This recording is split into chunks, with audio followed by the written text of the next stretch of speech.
Psychology ప్రొఫెసర్గా పనిచేశారు.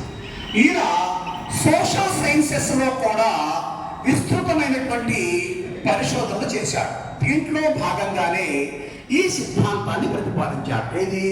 బహుళ ప్రజ్ఞా సిద్ధాంతాన్ని. అయితే ఈ బహుళ ప్రజ్ఞా సిద్ధాంతానికి కాను ఈయన ఒక గొప్ప అవార్డును కూడా పొందాడు. ఆ అవార్డు ఏంటంటే ప్రిన్స్ ఆఫ్ ఆస్ట్రియా.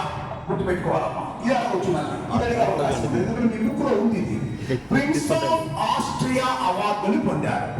మరి ఈ ప్రిన్స్ ఆఫ్ ఆస్ట్రియా ఏ ప్రభుత్వం ఇస్తుందంటే అమెరికా ప్రభుత్వం కాదు ఈ అవార్డు ఇచ్చేది. మీరు నోబెల్ బహుమతి ఏ దేశం ఇస్తుంది? Nobel praise.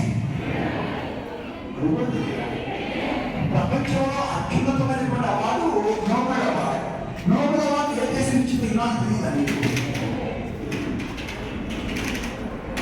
స్వీడన్ దేశం ఇచ్చిందమ్మా నోబెల్ ప్రైజ్.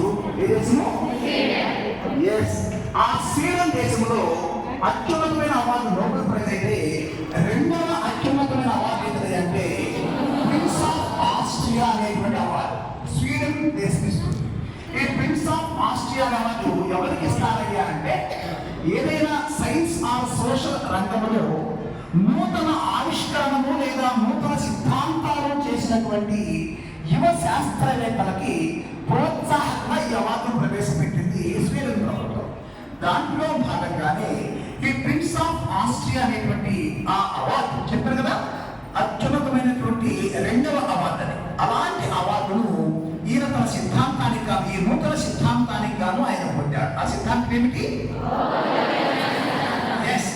ఇది ఒక నూతన ఆవిష్కరణ సిద్ధాంతంగా భావించి ఆ సంవత్సరంలో ఉత్తమ సిద్ధాంతాల్లో భాగంగా ఆ సిద్ధాంతాన్ని ప్రతిపాదించినటువంటి హోవార్డ్ గార్డ్నర్కి ఈ యొక్క ప్రిన్స్ ఆఫ్ ఆస్ట్రియా అనే అవార్డుని స్వీడన్ ప్రభుత్వం బహుకరించింది. ఇక ఈయన రాసిన గ్రంథాన్ని మనం చూసుకున్నట్లయితే ఈయన ఏ సిద్ధాంతం చేశాడని చెప్పుకున్నాం. ఇంగ్లీష్లో చెప్పండి. The theory of multiple intelligences. The theory of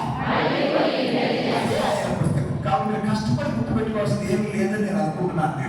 అవునా? ఆయన రాసిన పుస్తకం ఒకసారి అంటే ఇంకొంచెం ఎక్స్ట్రా ఉంది, అది కూడా వస్తున్నాను. Frames of the mind, frames of the mind, the theory of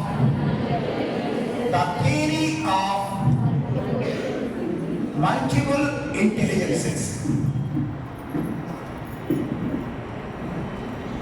చూడండి, frames of the mind, frames of the mind, the theory of multiple intelligence. ఓకేనా? ఫ్రేమ్స్ ఆఫ్ ద మైండ్ అంటే మనసు యొక్క విభాగాలు, ఫ్రేమ్స్. ఓకేనా? అది దేని గురించి జరుగుతుంది? The theory of multiple intelligences అంటే బహుళ ప్రజ్ఞా సిద్ధాంతము అనేటువంటి తన గ్రంథాన్ని ఆయన రాయడం జరిగింది. ఆయన సిద్ధాంతం పేరు బహుళ ప్రజ్ఞా సిద్ధాంతమే, ఆయన పుస్తకం పేరు బహుళ ప్రజ్ఞా సిద్ధాంతమే. ఓకేనా? ఆయన ఏ దేశానికి చెందినవాడు? ఎక్కడ పనిచేసేవాడు? ఆయన పొందిన బహుమతి ఏమిటి? Prince of Austria. Prince of Austria ఏ దేశంలో ఉద్భవిస్తుంది? ఆయన రచించిన గ్రంథం పేరేమిటి? మరి గార్డ్నర్ ప్రకారం వ్యక్తిలో అనేక అభ్యసన ప్రతి వ్యక్తి కూడా అనేక అభ్యసన సామర్థ్యాలను కలిగి ఉంటాడని, ఆ అభ్యసన సామర్థ్యాలే కాలక్రమంలో బహుళ ప్రజ్ఞలకు దారితీస్తాయనేది అతని పరిశోధనలో తేలిన అంశం. అంటే ప్రతి వ్యక్తికి కూడా పుట్టుకతోనే కొన్ని సామర్థ్యాలు ఉంటాయి. వాటినే ఆయన అభ్యసన సామర్థ్యాలుగా గుర్తించాడు. ఆ అభ్యసన సామర్థ్యాలే భవిష్యత్తులో వ్యక్తిలో బహుళ ప్రజ్ఞలకు దారితీస్తుంటాయి. అంటే ఒకే వ్యక్తిలో అనేక ప్రజ్ఞలు ఉంటాయని ఈయన గుర్తించాడు. ఓకేనా? అలా వ్యక్తిలో అవన్నీ కూడా ఆ అభ్యసన సామర్థ్యాలే బహుళ ప్రజ్ఞలకు దారితీస్తాయనేది అతని వాదన. సరే, చూద్దాం దాన్ని ఏం తెలియదు. ఇకపోతే రెండవది, ఈయన దృష్టిలో ప్రజ్ఞ అంటే ఈయన దృష్టిలో మనం నిర్వచనాలు నేర్చుకున్నాం, చాలా మంది నిర్వచనాలు నేర్చుకున్నాం. గుర్తుందా? ప్రాథమిక శక్తి, అమూర్త ఆలోచన, పరిసరాలకు అనుగుణ్యత, ప్రయోజనం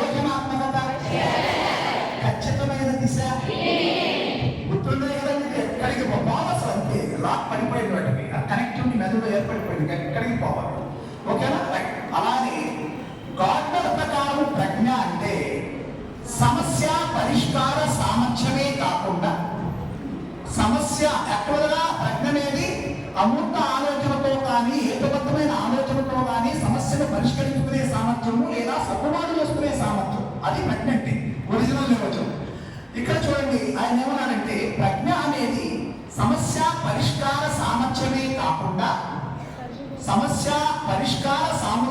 కాకుండా ఒక సంస్కృతికి చెందినటువంటి ఉత్పత్తులను తయారు చేసేటువంటి సామర్థ్యము, ఒక సంస్కృతికి చెందినటువంటి ఉత్పత్తులను తయారు చేసేటువంటి సామర్థ్యము. ఇక్కడ సంస్కృతి అంటే ఒక సంస్కృతికి చెందినటువంటి ఒక ప్రజలు లేదా ఒక జాతి ఉంటుంది. ఆ జాతికి సంబంధించిన ఉత్పత్తులు అంటే ఆ భాషకు సంబంధించిన పదాలు, మాండలికాలు, జాతీయాలు, అంటే ఆ భాషకు సంబంధించినటువంటి గణితము, ఆ భాషకు సంబంధించినటువంటి సంగీతము, ఆ భాషకు సంబంధించినటువంటి ప్రకృతి నియమ, ఇలాంటి వాటిని ఉత్పత్తి చేసేటువంటి సామర్థ్యం ఏదైతే ఉంటుందో మనిషిలో, ఆ సామర్థ్యాన్ని ఏమంటామయ్యా అంటే ప్రజ్ఞ అంటాము అనేది ఆయన అభిప్రాయం. ఓకేనా? కాబట్టి గార్డెన్ ప్రకారం ప్రజ్ఞ అనగా 2 అంశాలు మనకు తెలియజేస్తుంది. ఒకటేమో ఒక సంస్కృతికి సంబంధించిన సమస్యలను పరిష్కరించేటువంటి సామర్థ్యం. ఇక్కడ సంస్కృతి అంటే ఆ సంస్కృతికి చెందినటువంటి వ్యక్తులు, ఒక సమాజము, ఒక జాతి, ఏదైనా కావాలి. ఓకేనా? ఒక సంస్కృతికి చెందినటువంటి సమస్యలను పరిష్కరించేటువంటి సామర్థ్యము ప్రజ్ఞ అవుతుంది. దానితో పాటు ఇంకో మాట ఏమన్నాడు, సంస్కృతికి చెందినటువంటి తయారు చేసే సామర్థ్యము చెప్పారు కదా. ఇప్పుడు సంస్కృతి అంటే ఒక భాష లేదా జాతి అన్న. ఓకేనా? ఆ జాతి లేదా ఆ సమాజానికి సంబంధించినటువంటి భాషా అంశాలు కావచ్చు, లేదా గణిత అంశాలు కావచ్చు, లేదా ఆ భాషా సంస్కృతికి చెందినటువంటి చిత్ర అంటే స్పెషల్ ఎబిలిటీస్ కావచ్చు, లేదా సంగీతం కావచ్చు, లేదా ఇలాంటి వాటన్నింటినీ కూడా ఉత్పత్తి చేసేటువంటి సామర్థ్యం ఎవరైతే ఉంటుందో ఆ సామర్థ్యాన్ని ప్రజ్ఞ అంటారు అని చెప్పి గార్డ్నర్ చెప్పడం జరిగింది. క్లియర్? అర్థమైపోయిందా? కాబట్టి రేపు ఈ నిర్వచనాన్ని నుంచి ఇది ఎవరిచ్చారనేది అవకాశం ఉంటుందమ్మా, గుర్తుపెట్టుకోవాలి. గార్డ్నర్ ప్రకారం ప్రజ్ఞ అనేది సమస్య పరిష్కార సామర్థ్యమే కాకుండా అది కింద అభ్యర్థిస్తారు. ఉత్పత్తులు తయారు చేసేటువంటి సామర్థ్యం, ఆకులను గురించేటువంటి సామర్థ్యం, ఏదో ఒక ఆప్షన్స్ ఇచ్చేస్తారు. కాబట్టి 2వ పాయింట్ ఏది గుర్తుపెట్టుకోవాలి, ఒక సంస్కృతికి చెందినటువంటి ఉత్పత్తులను తయారు చేసే సామర్థ్యం. ఆ ఉత్పత్తులు ఏమిటనేది ఆయన చెప్పిన 7 రకాల ప్రక్రియల ద్వారా మీకు అర్థమైపోతున్నాయి. ఉత్పత్తి అనే మాట ఎందుకు వాడారు అనేది ఆటోమేటిక్ నేను చెప్పేటువంటి ఆయన బహుళ ప్రక్రియల ద్వారా మీకు అర్థమైపోతుంది ఈ నిర్వచనానికి సంబంధించిన. ఓకే? ఈ 2 మాటలు బాగా గుర్తుపెట్టుకోవాలి. ఎందుకంటే ఆయన సిద్ధాంతం ఆ 2 మాటలు మనకు ఏం ఇస్తున్నామంటే 8 ప్రక్రియలో ఏం ఇస్తుంటాయి. ఓకేనా? రైట్. మరి ఆయన గురించినటువంటి మొత్తం సమాచారం అర్థమైపోయిందా? ఒక్కసారి నాకు చెప్పండి క్వశ్చన్లు. బహుళ ప్రజ్ఞా సిద్ధాంతాన్ని ప్రతిపాదించిన వాళ్ళు హోవార్డ్ గార్డ్నర్ ఏ దేశస్తుడు? అంటే హోవార్డ్ గార్డ్నర్ ఏ యూనివర్సిటీలో పనిచేస్తారు? హోవార్డ్ గార్డ్నర్ లభించిన బహుమతి ఏమిటి? ఎవరిస్తారు? ఎందుకు ఇస్తారు? నూతన సిద్ధాంతాలని నూతన ఆవిష్కరణలు చేసినటువంటి, అది గొప్ప సిద్ధాంతంగా గుర్తించబడినట్లయితే, గొప్ప ఆవిష్కరణగా గుర్తించబడినట్లయితే అలాంటి యువ శాస్త్రవేత్తలను లేదా నూతన ఆవిష్కరణకర్తలను ప్రోత్సహించడానికి స్వీడన్ ప్రభుత్వం ప్రవేశపెట్టినటువంటి బహుమతి ఈ ప్రిన్స్ ఆఫ్ ఆస్ట్రియా. ఆ అవార్డుని ఈయన పొందడం జరిగింది. ఈయన రాసిన గ్రంథం